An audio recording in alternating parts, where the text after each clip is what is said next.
The journey of Hajj begins on the 8th of Dhul Hijjah, also known as the day of Tarwiyah, during which pilgrims adopt the ihram and make their intention for Hajj before making their way to Mina. The 9th of Dhul Hijjah is the day of Arafah, a day unlike any other, when the skies open with mercy and hearts overflow with hope. It is the most important day of Hajj. Pilgrims gather at the plains of Arafah, standing in devotion, raising their hands in prayer. From Dhuhr to Maghrib, the Prophet Muhammad sallallahu alayhi wasallam stood in worship, making dua continuously, pouring out his heart to Allah. On this day, Dhuhr and Asr prayers are combined and shortened, leaving the rest of the time for what matters most, which is dua. This is the day that can change your destiny. The day of Arafah, when sins are forgiven, prayers are answered, and lives are transformed. As the sun sets on Arafah, the journey continues. The pilgrims make their way to Muzdalifah, a sacred valley under the open sky. There is no roof, no walls, only the stars above and the earth below. Here, the pilgrims will pray Maghrib and Isha combined, rest briefly, and collect their pebbles, stones that will be used for the stoning of the Jamarat. This is a night of reflection, of silence, of submission. The Prophet Muhammad sallallahu alayhi wasallam spent the night here, resting on the bare ground and teaching us humility of Hajj.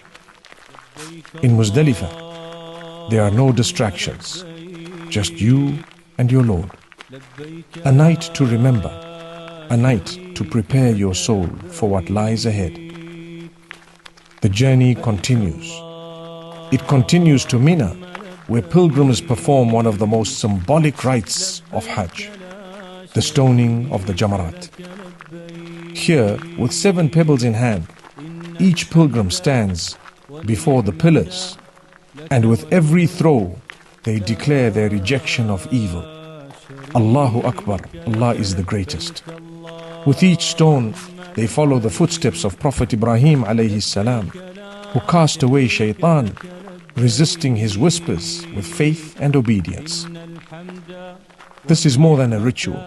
It's a declaration, a personal battle against temptation, against the ego, against everything that distances us from Allah. The Jamarat remind us that shaitan will always try to mislead, but the believer always rises. With each stone cast, the soul is cleansed and the heart is renewed.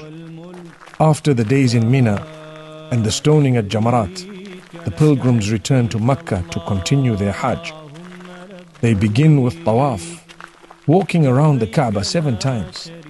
It's a moment of peace and connection, a chance to remember Allah and reflect on the journey so far. Following Tawaf, pilgrims perform Sa'i, walking between the hills of Safa and Marwa 7 times. This action honors the story of Hajar, may peace be upon her, who searched for water with her son Ismail, may peace be upon him, with complete trust in Allah. These final acts are simple, yet meaningful. They remind us of patience, trust, and the reward of turning to Allah in every moment. With this, the major rites of Hajj are complete. It is now the 11th of Dhul Hijjah, the second day of Tashriq. After Fajr, pilgrims make their way once again to Mina,